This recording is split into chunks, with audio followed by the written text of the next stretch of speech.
LG G1 OLED, ince ve zarif tasarımı, duvara sıfır montaj özelliği, yenilenen WebOS işletim sistemi, akıllı platform, zengin içerikleri ve oyuncular için sunduğu düşük tepkime süreleriyle rakiplerinin bir adım önünde olmayı fazlasıyla hak etmiş bir OLED TV. Gelin hep birlikte ayrıntılara göz atalım.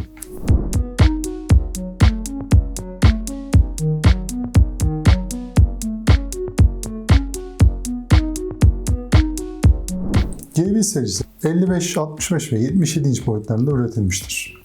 LG'nin bir TV markası olarak başarısında böylesine büyük bir rol oynayan yeni amiral gemisi G1 serisinin dünya genelindeki tüm tüketicilere ulaşılabiliyor olması şaşırtıcı bir durum değil. Lansman fiyatları ile 65 inçlik modelin fiyatı $2.999, 55 inçlik modelin fiyatı $2.200 ve 77 inçlik modelin fiyatı $4.499 satışa çıkmıştır. G1 OLED serisinde LG C1'e göre bir fiyat artışı söz konusu. Ancak geçen yıl C serisi ve G serisi arasında gördüğümüzden çok daha fazla performans farkı var. Bu da fiyat artışını kesinlikle hak ettiği anlamına geliyor. Birinci başlığımız tasarım. LG G1 OLED'e boşuna galeri adı verilmemiş. Duvara asıl olarak tasarlanan G1, üzerinde dijital sanat eserlerini sergilemenize izin veriyor. Ve birinci TV işlemini kullanmadığı zamanlarda onu bir Louvre sergisi tablosuna dönüştürüyor. LG G1'in ultra ince profil tasarımı tuhaf çıkıntılar içermeyen düz bir yapıya sahiptir. G1 standart duvar montaj özelliği TV'nin arkasındaki girintili bir alana sığacak şekilde tasarlandığından LG G1 duvara olabildiğince aynı hizada oturur. Tüm bunlara son derece ince bir çerçeve ekleyin ve 65 inçlik bir TV'nin oturma odanızın duvarında ne kadar az yer kapladığını hayal edin. Elbette çoğu insan televizyonlarını duvara asmaz. Dolayısıyla G1'in ekstra görüntü kalitesini istiyorsanız ancak duvara monte etmek istemiyorsanız isteğe bağlı olarak ekstra LG G1 OLED için tasarlanmış masaüstü ayakları satın almanız gerekecektir. Masaüstü stand da sizi tatmin etmeyecekse LG yeni seride TV'yi tripod tarzı bir ayağa sığdıran çarpıcı yeni bir galeri zemin standı sunuyor. Ortamınızın uygunluğuna göre seçim yapmak size kalmış. LG G1 OLED'in tüm bağlantıları ve hoparlörleri ekranın kasasına yerleştirilmiştir. İnce profiline rağmen tüm yapıyı içinde barındırması oldukça göze çarpmaktadır. 4 adet HDMI 2.1 bağlantı noktası, HDR ve değişken yenileme hızları ile 120 Hz 4K'da son teknoloji oyunları inanılmaz tepkime süreleriyle oynamanıza olanak sağlar. Bunu gerçekleştirmek için mevcut 3 değişken yenileme hızı varyantını kullanır. Nvidia G-Sync, AMD FreeSync ve standart HDMI 2.1 sistemi. G1 ayrıca multimedya oynatma veya kayıt için 3 USB'nin yanı sıra artık her yerde bulunan Wi-Fi ve Bluetooth kablosuz bağlantı seçeneklerine sahiptir. LG 2021 için Magic kumandasının tasarımını yeniledi. Daha uzun ve daha ince tasarlanan kumanda arka tarafında çok dengeli ve rahat tutulmasına yardımcı olan belirgin bir girintiye sahip. Artık Netflix, Amazon Prime Video, Disney Plus, Rakuten TV, Google Asistan ve Amazon Alexa için doğrudan uygulama erişim düğmeleri var. Tabii LG'nin kendine özgü işaretle ve tıkla gezinme seçeneği ve hızlı bir şekilde aşağı yukarı menülere dönmenize yardımcı olacak kadranı aynı şekilde duruyor. İkinci başlığımız Smart TV özelliği. Yaklaşık 10 yıl önce piyasaya sürülen LG G1 OLED, WebOS akıllı işletim sisteminin en önemli yenilemesiyle lansman edildi. En büyük değişiklik, önceki WebOS sistemlerinde olduğu gibi ekranın alt bölümüne dizilen uygulama simgeleri yerine artık ekranın tümünü kaplayan bir arayüz olmuş. İlk başta bu değişikliğe çok sıcak bakmadık. Birincisi, izlemek istediğiniz içeriğe göz atarken artık TV izlemeye devam edemeyeceğiniz anlamına geliyor. İkincisi, her yerde simgelerin bulunduğu tam ekran arayüzün bazı kullanıcılar için biraz bunaltıcı olabileceğini düşündük. WebOS 6.0'ın yeni tam ekran alanından en iyi şekilde yararlandığını görüyoruz. Bunda bir sıkıntı yok. Ekranı dolduran simgelerin çoğu günlük kullanımda pek işlevsel seçenekler değiller. Belirgin şekilde yerleştirilmiş arama işlevi sizi dikkat çekici derecede kapsamlı ve iyi sunulmuş bir arama sonucu ekranına götürüyor. Ve LG'nin arama motoruna neden bu kadar çok önem verdiğini gösteriyor. Ekranın çoğunu Alexa, Google Asistan kaplıyor. LG ThinQ sesli arama seçeneği aramaya büyük ölçüde destek veriyor. Yeni arayüzün merkezinde LG'nin önemli webOS yenilemesinin yansımalarını görüyoruz. Burada büyük ölçüde izlemeyi sevdiğiniz içerik türü hakkında yapay zekanın öğrendiklerine dayalı olarak önerilen içerikleri bulacaksınız. Diğer bir deyişle webOS izleme alışkanlıklarınızı takip ederek arayüzde bulunan seçenekleri tarayarak en uygun içerikleri önünüze serecek. Böylece sık kullandığınız içerik ve uygulamalar arasında aradığınızı bulmak için zaman kaybetmemiş olacaksınız. Kaçınılmaz olarak bu sistem başlangıçta rastgele içerikler ile geliyor. Sonuçta G1'inizi ilk kullanmaya başladığınızda ne tür şovlar izlemekten hoşlandığınız hakkında hiçbir fikri olmayacak. Bununla birlikte daha önce bir LG TV sahibiyseniz ve bir LG hesabınız varsa yeni webOS platformu önceden oluşturulmuş hesabınızda giriş yaptığınızda kayıtlı görüntüleme profil ayrıntılarınızı otomatik olarak size sunacaktır. Geleneksel webOS arayüz hayranları yeni ana ekranın alt kısmında eski tanıdık uygulama simgeleri sırasını bulmaktan memnun olacaklar. Ayrıca Amazon Prime Video ve Rakuten TV gibi diğer içerik kaynak seçim katmanlarını bulmak için ekranın alt satırına inmeniz yeterli olacak.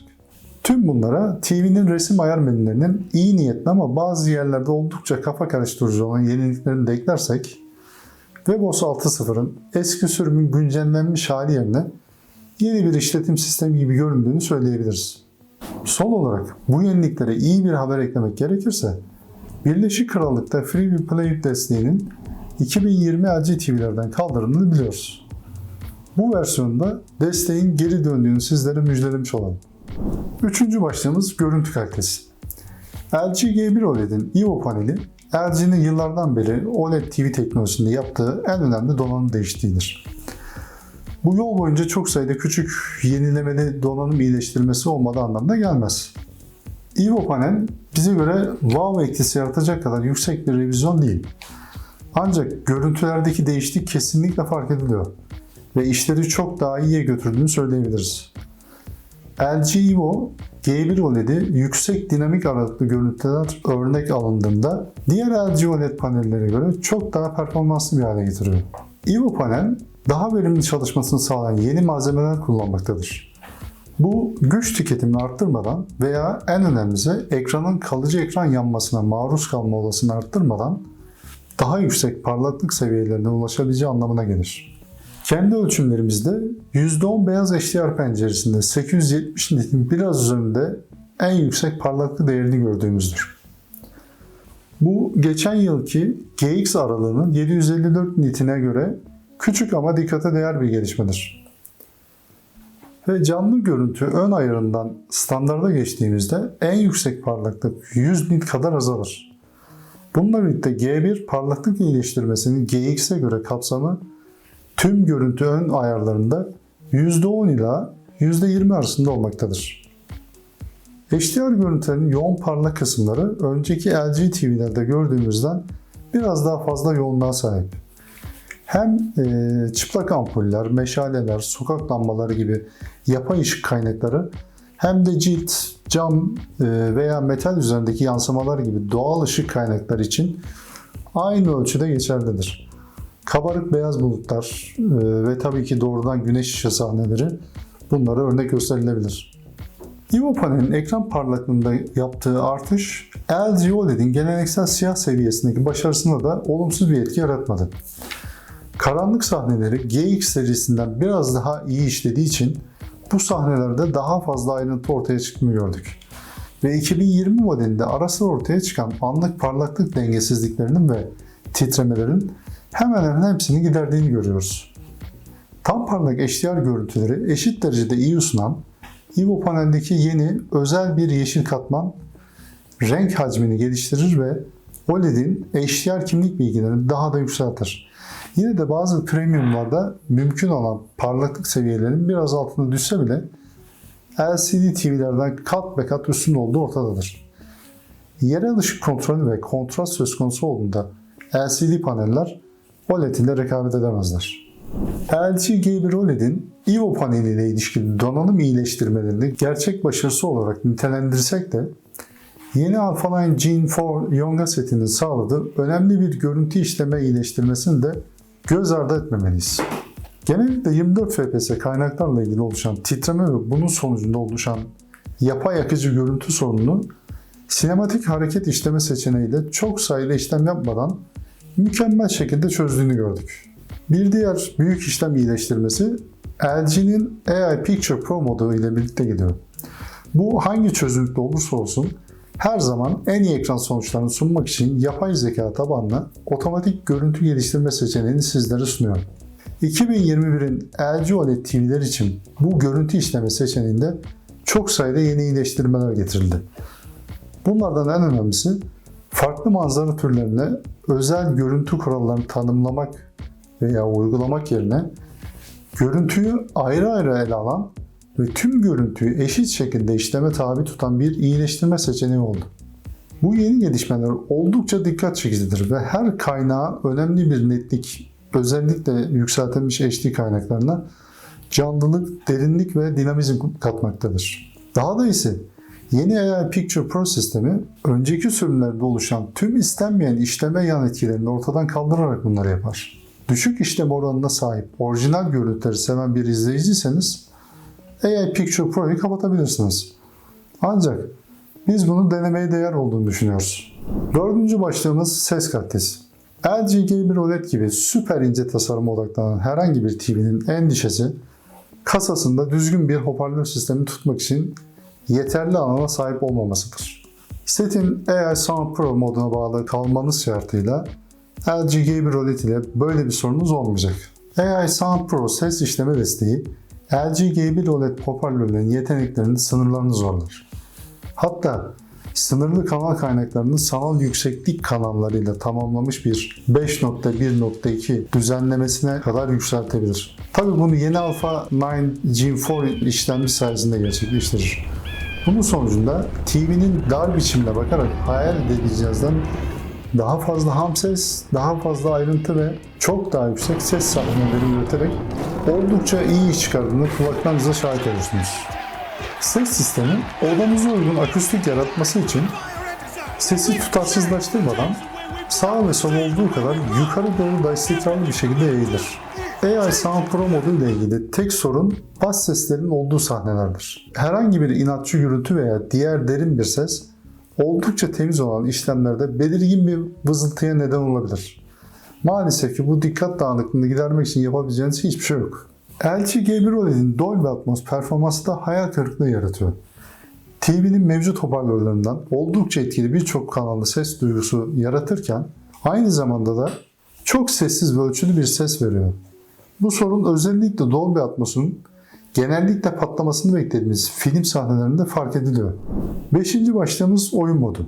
Aslında setin 120 Hz yenileme hızlarında ve 4K işleme yeteneğine IO'nun parlaklığını ve renk etkisini eklediğinizde gerçekten çarpıcı bir büyük ekran oyun deneyimine sahip oluyorsunuz.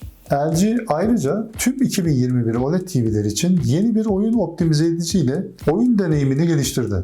Bu, farklı oyun türlerine dayalı resim ön ayarları gibi değerli araçlar da dahil olmak üzere oyuna özel bilgiler ve ayarlardan oluşan bir gösterge panosu sağlar. Oyun görüntüsünün karanlık ve parlak kısımlarında ayrı ayarlamalar ve VRR modunun siyah seviyelerini çok fazla olumsuz etkilemesini önlemek için bir karanlık alanları ince ayarlı aracı ile oyun severlere ne kadar önem verdiğini göstermiş oluyor. Oyuncuların en çok dikkat ettiği konu gecikme süresidir. LG G1 iki farklı gecikme süresi seçeneği sunuyor. Standart ve Boost modu. Standart modda OLED ekran görüntüleri 12.4 milisaniye tepkime hızını düşürürken Boost modu 9.4 milisaniye gibi harika tepkime süreleri gösteriyor. Yine de LG'nin 2019 ve 2020 OLED TV'lerinde olduğu gibi VRR oyunları sırasında zaman zaman hala göze çarpan titremeleri görmek mümkün. Gelelim en önemli sorularımıza. LG G1 OLED'i neden satın almalısınız? LG'nin şimdiye kadarki en iyi OLED TV'sini istiyorsunuz. IO paneli parlaklık arttırıcı teknoloji sayesinde LG OLED TV'ler için yeni bir HDR performans sergilemektedir. Gerçekten son teknoloji bir oyun ekranı istiyorsunuz. 4 HDMI 2.1 bağlantı noktası, tüm VRR formatlar için destek, hızlı yanıt süreleri ve yeni oyun ön ayarları ile LG G1 OLED mükemmel derecede büyük ekran oyun deneyimi sunuyor. Duvarınıza asmak için özel olarak tasarlanmış bir TV istiyorsunuz. 2 santimetrenin altında derinliği ve yenilikçi montaj çözümü ile LG G1 OLED'in galeri tasarımı TV'nizi duvara asılan bir sanat eserine dönüştürür. LG G1 OLED'i neden satın almamalısınız? Biraz para biriktirmek ve bunun yerine C1 ile maceraya devam etmek istiyorsunuz. Yeni LG C1 OLED, EVO panel teknolojisine sahip olmasa da LG G1 OLED kadar parlak görüntüler sunmasa da yoğun doygunlukta kesin görüntülerle çok daha ucuza mükemmel bir çözüm olacaktır. LG G1 OLED EVO paneliyle bile parlaklık açısından birinci sınıf bir LCD kadar sert yumruk atamaz. Ancak OLED'in yerel kontrast güçleri yine de çok sayıda HDR yoğunluğu ile sizi tatmin edecektir. TV'nizi duvara monte etmek istemiyorsunuz. EVO paneli gerçekten istiyorsanız ancak TV'nizi duvara asmak istemiyorsanız bir çift masaüstü ayağı veya LG'nin galeri standını almak için fazladan para harcamanız gerekecek. Bu sebeplerden dolayı fikrinizi değiştirmeniz mümkün. Özetle söyleyecek olursak LG G1 OLED'in daha parlak ekranını OLED'in meşhur siyah seviyesi ve yerel kontrast yeteneğiyle bir araya getirme şekli, iddia edildiği gibi OLED ekran yanma olasılığını çok düşük seviyelere getirmiş olması, LG G1 OLED'i şimdiye kadarki en iyi OLED TV haline getiriyor. Ve LG'nin önceki OLED TV'lerinin kalitesi düşünüldüğünde bu gerçekten de bize farklı şeyler olduğunu söylüyor. İlginizi çeken ve aklınıza takılan konularda bize yazmayı unutmayın. Yorum ve önerilerinizi bekliyor olacağız. Son olarak kanalımıza abone olmayı, videolarımızı beğenmeyi ve uyarı zilini açmayı unutmayın. Verdiğiniz destek için teşekkürler. Yeni bir videoda görüşmek üzere.